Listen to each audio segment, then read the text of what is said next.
ನಮಸ್ಕಾರ. ವಿಜಯನಗರ ಸಾಮ್ರಾಜ್ಯದ ದಿಕ್ಕನ್ನೇ ಬದಲಿಸಿದ ಹಾಗೆ ಭಾರತೀಯ ಆಧ್ಯಾತ್ಮಿಕ ಲೋಕದಲ್ಲಿ ಅಚ್ಚಳಿಯದ ಛಾಪು ಮೂಡಿಸಿದ ಒಬ್ಬ ಶ್ರೇಷ್ಠ ಯತಿಯ ಕಥೆ ನಿಮ್ಗೆ ಗೊತ್ತಾ? ಬನ್ನಿ, ಇವತ್ತಿನ ಈ ವಿಶೇಷ ಸಂಚಿಕೆಯಲ್ಲಿ ನಾವು ವ್ಯಾಸರಾಯರ ಸಂಪೂರ್ಣ ಜೀವನ ಚರಿತ್ರೆಯನ್ನ ಒಟ್ಟಿಗೆ ಸೇರಿ ಮೇಲ್ಕಾಕೋಣ. ಮೊದಲಿಗೆ ನಮ್ಮೆಲ್ಲರ ತಲೆಯಲ್ಲಿ ಬರುವ ಒಂದು ಕುತೂಹಲಕಾರಿ ಪ್ರಶ್ನೆ ಅಂದ್ರೆ, ಯಾವ ಯತಿ ವಿಜಯನಗರದ ಸಿಂಹಾಸನ ಏರಿದ್ರು ಅನ್ನೋದು. ಸ್ವಲ್ಪ ಯೋಚನೆ ಮಾಡಿ ನೋಡಿ. ಕೈಯಲ್ಲಿ ದಂಡ ಕಮಂಡಲು ಹಿಡಿಯಬೇಕಾದ ಒಬ್ಬ ವಿರಕ್ತ ಸನ್ಯಾಸಿ ಸಂಪೂರ್ಣ ರಾಜಕೀಯ ಮತ್ತು ಅಧಿಕಾರದ ಕೇಂದ್ರವಾದ ಸಿಂಹಾಸನವನ್ನು ಏರುವ ಪ್ರಸಂಗವೊಂದು ಇತಿಹಾಸದಲ್ಲಿ ನಡೆದಿದೆ ಎಂದರೆ ನಿಜಕ್ಕೂ ಮೈಜುಮ್ ಅನ್ನುತ್ತೆ ಅಲ್ವಾ?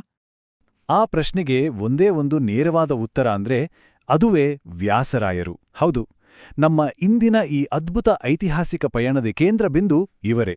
ಒಬ್ಬ ಸನ್ಯಾಸಿಯಾಗಿ, ಅಪ್ರತಿಮ ಆಧ್ಯಾತ್ಮಿಕ ಗುರುವಾಗಿ ಮತ್ತು ಇಡೀ ಸಾಮ್ರಾಜ್ಯದ ರಕ್ಷಕರಾಗಿ ಅವರು ನಿಭಾಯಿಸಿದ ಪಾತ್ರ ಅಕ್ಷರಶಃ ಅಸಾಧಾರಣವಾದದ್ದು. ಹಾಗಾದ್ರೆ ಈ ರೋಚಕ ಕಥೆ ಶುರುವಾಗಿದ್ದು ಎಲ್ಲಿಂದ? ಅವರ ಹುಟ್ಟು ಮತ್ತು ಆರಂಭಿಕ ಜೀವನದ ಕಡೆಗೊಮ್ಮೆ ಕಣ್ಣಾಡಿಸೋಣ. ವ್ಯಾಸರಾಯರ ಬೌದ್ಧಿಕ ಮತ್ತು ಆಧ್ಯಾತ್ಮಿಕ ಪ್ರಗತಿಯ ವೇಗ ಎಂಥವರನ್ನು ದಂಗುಬಡಿಸ್ತೆ. ಕ್ರಿಸ್ತಶಕ 1447ರಲ್ಲಿ ಬನ್ನೂರಿನಲ್ಲಿ ಯತಿರಾಜನಾಗಿ ಜನಿಸಿದ ಇವರು ಕೇವಲ 5ರಿಂದ 7ನೇ ವಯಸ್ಸಿನ ಎಳೆಪ್ರಾಯದಲ್ಲೇ ಉಪನಯನ ಮತ್ತು ಸನ್ಯಾಸ ದೀಕ್ಷೆಯನ್ನು ಪಡ್ಕೊಂಡ್ರು. ಬ್ರಹ್ಮಣ್ಯ ತೀರ್ಥರಿಂದ ವ್ಯಾಸತೀರ್ಥ ಅನ್ನೋ ನಾಮಕರಣ ಕೂಡ ಆಯಿತು. ಆಮೇಲೆ ಮುಳುಬಾಗಿಲಿನಲ್ಲಿ ಶ್ರೀಪಾದರಾಜರ ಬಳಿ ತಮ್ಮ ಯೌವನದಲ್ಲಿ ಕಠಿಣವಾದ ಶಿಕ್ಷಣವನ್ನ ಪಡೆದರು. ಈ ಅಗಾಧವಾದ ಜ್ಞಾನದ ಹಸಿವೆ ಅವರನ್ನ 1493ರಲ್ಲಿ ವಿಜಯನಗರ ಸಾಮ್ರಾಜ್ಯದ ರಾಜಧಾನಿಗೆ ಕರೆತಂದಿದ್ದು. ಆ ರಾಜಧಾನಿಗೆ ಕಾಲಿಟ್ಟ ನಂತರ ಶುರುವಾಗಿದ್ದೇ ಅವರ ಜೀವನದ 2ನೇ ಬಹುಮುಖ್ಯ ಘಟ್ಟ. ಅದೇ ವಿಜಯನಗರದ ರಾಜಗುರು ಪಟ್ಟ. 6. ಹೌದು, ಈ ಸಂಖ್ಯೆಯಲ್ಲಿ ತುಂಬಾನೇ ಮುಖ್ಯ ಆಗುತ್ತೆ. ಯಾಕೆ ಗೊತ್ತಾ? ವ್ಯಾಸರಾಯರು ಕೇವಲ ಒಬ್ಬಿಬ್ಬರು ರಾಜಲಿಗಲ್ಲ, ಸ್ವತಃ ಪ್ರಸಿದ್ಧ ಕೃಷ್ಣದೇವರಾಯನನ್ನು ಒಳಗೊಂಡಂತೆ ವಿಜಯನಗರದ ಬರೋಬ್ಬರಿ 6 ಚಕ್ರವರ್ತಿಗಳಿಗೆ ರಾಜಗುರುಗಳಾಗಿ, ಮಾರ್ಗದರ್ಶಕರಾಗಿ ಸೇವೆ ಸಲ್ಲಿಸಿದರು. ಒಂದೇ ಸಾಮ್ರಾಜ್ಯ, 6 ಜನ ರಾಜರು. ಆದರೆ ಎಲ್ಲರಿಗೂ ಒಬ್ಬರೇ ಗುರು ಅಂದ್ರೆ ಸಾಮ್ರಾಜ್ಯದ ಮೇಲೆ ಅವರಿಗಿದ್ದ ಹಿಡಿತ ಎಂಥದ್ದು ಅಂತ ನೀವೇ ಊಹಿಸಿ. ಆದ್ರೆ ಈ ಉನ್ನತ ಸ್ಥಾನ ಏನೋ ಅವರಿಗೆ ಸುಲಭವಾಗಿ ತಟ್ಟೆಯಲ್ಲಿ ಇಟ್ಟು ಕೊಟ್ಟ ಹಾಗೆ ಸಿಗ್ಲಿಲ್ಲ. ಕಳಿಂಗದಿಂದ ಬಂದಿದ್ದ ಅಪ್ರತಿಮ ವಿದ್ವಾಂಸ ಬಸವಭಟ್ಟನ ನೇತೃತ್ವದ ಪಂಡಿತರ ತಂಡವನ್ನ ಎದುರಿಸಿ ಬರೋಬ್ಬರಿ 30 ದಿನಗಳ ಕಾಲ ನಡೆದ ಅತ್ಯಂತ ಕಠಿಣವಾದ ಜಿದ್ದಾಜಿದ್ದಿನ ತಾತ್ವಿಕ ಚರ್ಚೆಯಲ್ಲಿ ವ್ಯಾಸರಾಯರು ಜಯಶಾಲಿಯಾದರು. ಈ ಒಂದು ವಿಜಯ ಅವರನ್ನ ಇಡೀ ರಾಜ್ಯದ ಆಧ್ಯಾತ್ಮಿಕ ಸಲಹೆಗಾರ ಮತ್ತು ರಕ್ಷಕ ಸಂತ ಅನ್ನೋ ಸ್ಥಾನದಲ್ಲಿ ಶಾಶ್ವತವಾಗಿ ಕೂರಿಸಿತು. ಈಗ ಬನ್ನಿ, ಅವರ ರಾಜಕೀಯ ಜೀವನದ ಅತ್ಯಂತ ರೋಚಕವಾದ ಘಟ್ಟದ ಬಗ್ಗೆ ಮಾತನಾಡೋಣ. ಅದೇ ಕುಹುಯೋಗ ಮತ್ತು ಸಿಂಹಾಸನದ ಕಥೆ. ಕ್ರಿಸ್ತಶಕ 1521ರ ಸುಮಾರಿಗೆ ಕೃಷ್ಣದೇವರಾಯನ ಆಡಳಿತದ ಕಾಲದಲ್ಲಿ ಒಂದು ಮಹಾ ಬಿಕ್ಕಟ್ಟು ಎದುರಾಯಿತು. ಮೂಲಗಳು ಇದನ್ನ ಕುಹುಯೋಗ ಅಂತ ಕರಿತವೆ. ಅಂದ್ರೇನು ಗೊತ್ತಾ? ಚಕ್ರವರ್ತಿಯ ಜೀವಕ್ಕೆ ಗಂಡಾಂತರ ತಂದೊಡುವ ಮತ್ತು ಇಡೀ ಸಾಮ್ರಾಜ್ಯದ ಸ್ಥಿರತೆಯನ್ನೇ ಬುಡಮೇಲು ಮಾಡುವಂತಹ ಒಂದು ಮರಣಾಂತಿಕ ಜ್ಯೋತಿಷ್ಯದ ದೋಷ ಇದು. ದೃಶ್ಯವನ್ನೊಮ್ಮೆ ಕಣ್ಣಿಗೆ ಕಟ್ಕೊಳ್ಳಿ.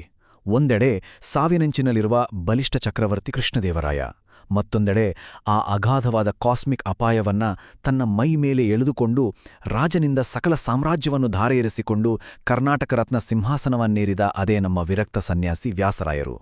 ತನ್ನ ಪ್ರಾಣವನ್ನೇ ಪಣಕ್ಕಿಟ್ಟು ರಾಜ ಹಾಗೂ ರಾಜ್ಯವನ್ನ ಉಳಿಸಿದ ಈ ನಿಸ್ವಾರ್ಥ ತ್ಯಾಗ ಇದೆಯಲ್ಲ, ಹೋಂ ನಿಜಕ್ಕೂ ರೋಮಾಂಚನಕಾರಿ. ಆ ದೋಷದ ಕಾಲ ಕಳೆದ ತಕ್ಷಣ ಸಾಮ್ರಾಜ್ಯವನ್ನ ರಾಜನಿಗೆ ಹಿಂದಿರುಗಿಸಿದ ಅವರ ದೊಡ್ಡ ಗುಣ ಅವರ ವ್ಯಕ್ತಿತ್ವದ ಎತ್ತರವನ್ನ ತೋರಿಸುತ್ತೆ. ರಾಜಕೀಯ ಚಾಣಾಕ್ಷತೆಯಿಂದ ಸ್ವಲ್ಪ ಹೊರಬಂದು ಈಗ ಅವರ ಬೃಹದ್ ಬೌದ್ಧಿಕ ಮತ್ತು ಸಾಹಿತ್ಯದ ಕೊಡುಗೆಗಳತ್ತ ಗಮನಹರಿಸೋಣ. ದರ್ಶನಶಾಸ್ತ್ರದಲ್ಲಿ ಅವರು ಎಂಥ ದಿಗ್ಗಜರಾಗಿದ್ರು ಅನ್ನೋದಕ್ಕೆ ಈ ವ್ಯಾಸತ್ರಯಗಳು ಜೀವಂತ ಸಾಕ್ಷಿ. ನ್ಯಾಯಾಮೃತ, ತಾತ್ಪರ್ಯ ಚಂದ್ರಿಕಾ ಮತ್ತು ತರ್ಕತಾಂಡವ, ಈ 3 ಅದ್ಭುತ ಸಂಸ್ಕೃತ ಗ್ರಂಥಗಳು ದ್ವೈತ ಸಾಹಿತ್ಯದ ಉತ್ತುಂಗವನ್ನ ಪ್ರತಿನಿಧಿಸುತ್ತವೆ. ಕೇವಲ ತಮ್ಮ ಸಿದ್ಧಾಂತವನ್ನಷ್ಟೇ ಅಲ್ಲ, ಅದ್ವೈತ, ವಿಶಿಷ್ಟಾದ್ವೈತ ಹಾಗೂ ಬೌದ್ಧ ಧರ್ಮದಂತಹ ಹಲವು ಉಪತತ್ವಶಾಸ್ತ್ರಗಳನ್ನ ಕೂಲಂಕಷವಾಗಿ ವಿಮರ್ಶಿಸಿದ ಅವರ ಜ್ಞಾನದ ಆಳ ಬೆರಗು ಮೂಡಿಸುವಂಥದ್ದು. ಇದಕ್ಕೆ ಪುಷ್ಟಿ ನೀಡುವಂತೆ BNK ಶರ್ಮಾ ಅವರು ರಚಿಸಿರುವ ದ್ವೈತ ವೇದಾಂತದ ಇತಿಹಾಸವನ್ನು ಕುರಿತಾದ ಈ ಆಧಾರ ಗ್ರಂಥವನ್ನೊಮ್ಮೆ ನೋಡಿ. ಆಧುನಿಕ ವಿದ್ವಾಂಸರು ಕೂಡ ವ್ಯಾಸರಾಯರನ್ನ ಎಷ್ಟರ ಮಟ್ಟಿಗೆ ಗೌರವಿಸ್ತಾರೆ ಅನ್ನೋದು ಇದರಿಂದ ಸ್ಪಷ್ಟವಾಗುತ್ತೆ. ಭಾರತೀಯ ತಾತ್ವಿಕ ಚಿಂತನೆಯಲ್ಲಿ ವ್ಯಾಸರಾಯರ ಚರ್ಚಾ ಕೌಶಲ್ಯ ಮತ್ತು ತಾರ್ಕಿಕ ಜ್ಞಾನಕ್ಕೆ ಸರಿಸಮಾನಲು ಯಾರೂ ಇರಲಿಲ್ಲ ಅಂತ ಈ ಕೃತಿಗಳು ಘಂಟಾಘೋಷವಾಗಿ ಹೇಳ್ತಾವೆ. ಇಷ್ಟೇ ಅಲ್ಲ, ಇವರು ಬರೀ ಪಂಡಿತರಿಗಷ್ಟೇ ಸೀಮಿತರಾಗಿದ್ದವರಲ್ಲ. ದಾಸ ಸಾಹಿತ್ಯದ ಪ್ರೇರಕರಾಗಿ ಅವರು ಸಮಾಜಕ್ಕೆ ಕೊಟ್ಟ ಕೊಡುಗೆಯತ್ತ ನಾವೀಗ ನೋಡ್ಲೇಬೇಕು. ಸಮಾಜದ ಕಟ್ಟಕಡೆಯ ಸಾಮಾನ್ಯ ಜನರಿಗೂ ಆಧ್ಯಾತ್ಮ ತಲುಪು ಬೇಕು ಅನ್ನೋದು ಅವರ ಬಹುದೊಡ್ಡ ಕನಸಾಗಿತ್ತು. ನಿಮಗೊತ್ತಾ, ಕರ್ನಾಟಕ ಸಂಗೀತದ ಪಿತಾಮಹ ಅಂತಲೇ ಪ್ರಸಿದ್ಧರಾದ ಪುರಂದರದಾಸರಿಗೆ ಹಾಗೆ ಭಕ್ತಾಗ್ರೇಸರ ಕನಕದಾಸರಿಗೆ ದೀಕ್ಷೆ ನೀಡಿ ಅವರನ್ನ ಸಮಾಜಕ್ಕೆ ದೊಡ್ಡ ಉಡುಗೊರೆಯಾಗಿ ನೀಡಿದವರು ಇದೇ ವ್ಯಾಸರಾಯರು. ಅಷ್ಟೇ ಅಲ್ಲ, ವಾದಿರಾಜ ತೀರ್ಥರಂತಹ ಪ್ರಮುಖ ಯತಿಗಳು ಇವರ ಶಿಷ್ಯರೇ ಆಗಿದ್ರು. ಹರಿದಾಸ ಚಳವಳಿಯ ಮೂಲಕ ಸಮಾಜದಲ್ಲಿ ನೈತಿಕ ಉದ್ಧಾರವನ್ನು ತಂದ ಪೂರ್ಣ ಶ್ರೇಯಸ್ಸು ಖಂಡಿತವಾಗಿಯೂ ಇವರಿಗೆ ಸಲ್ಲಲೇಬೇಕು. ಇಲ್ಲೊಂದು ಅಚ್ಚರಿಯ ವಿಷಯ ಹೇಳ್ತೀನಿ ಕೇಳಿ. ವ್ಯಾಸರಾಯರು ಬರೀ ಪ್ರೇರಕರು ಮಾತ್ರ ಆಗಿರಲಿಲ್ಲ, ಸ್ವತಃ ಅತ್ಯುನ್ನತ ಮಟ್ಟದ ಕೀರ್ತನೆಕಾರರು ಕೂಡ ಆಗಿದ್ರು. ಕೃಷ್ಣ ಅಥವಾ ಶ್ರೀಕೃಷ್ಣ ಅನ್ನೋ ಅಂಕಿತ ನಾಮದಲ್ಲಿ ಅವರು 100 ಕನ್ನಡ ಕೀರ್ತನೆಗಳನ್ನು ರಚಿಸಿದ್ದಾರೆ. ಇವತ್ತಿಗೂ ಪ್ರಪಂಚದ ಮೂಲೆ ಮೂಲೆಯ ಸಂಗೀತ ಕಚೇರಿಗಳಲ್ಲಿ ಮಾರ್ಧನಿಸುವ ಕೃಷ್ಣನೀ ಬೇಗನೆ ಬಾರೋ ಈ ಅದ್ಭುತ ಕ್ಲಾಸಿಕ್ ಕೃತಿಯನ್ನು ರಚಿಸಿದವರು ಇವರೇ ಅಂದ್ರೆ ನೀವು ನಂಬಲೇಬೇಕು. ಸರಿ, ಈಗ ಅವರ ಬದುಕಿನ ಆ ಅಂತಿಮ ಹಾಗೂ ಬೃಹತ್ ಸಾಧನೆಗಳ ಅಂದ್ರೆ ಅವರ ಶಾಶ್ವತ ಕೊಡುಗೆಗಳ ಬಗ್ಗೆ ಒಂದಷ್ಟು ಮಾಹಿತಿ ತಿಳಿದುಕೊಳ್ಳೋಣ. 11,000 ಕೇಳಿದ ತಕ್ಷಣವೇ ಆಶ್ಚರ್ಯ ಆಗುತ್ತಲ್ವಾ? ವಿಜಯನಗರ ವಿಶ್ವವಿದ್ಯಾಲಯದ ಕುಲಪತಿಗಳಾಗಿದ್ದ ವ್ಯಾಸರಾಯರ ಕೈಕೆಳಗೆ ಬರೋಬ್ಬರಿ 11,000 ವಿದ್ಯಾರ್ಥಿಗಳು ವಿದ್ಯಾಭ್ಯಾಸ ಮಾಡ್ತಾ ಇದ್ರು. ಆ ಕಾಲದಲ್ಲಿಯೇ ಇಷ್ಟೊಂದು ಬೃಹತ್ ಮಟ್ಟದ ಶೈಕ್ಷಣಿಕ ಜವಾಬ್ದಾರಿಯನ್ನು ನಿಭಾಯಿಸಿದ್ರು ಅನ್ನೋದು ಊಹಿಸಲು ಅಸಾಧ್ಯವಾದ ಸಾಧನೆ. ಇದರ ಜೊತೆಗೆ ಇನ್ನೊಂದು ರೋಚಕ ಸಂಖ್ಯೆ ಹೇಳ್ತೀನಿ, 732.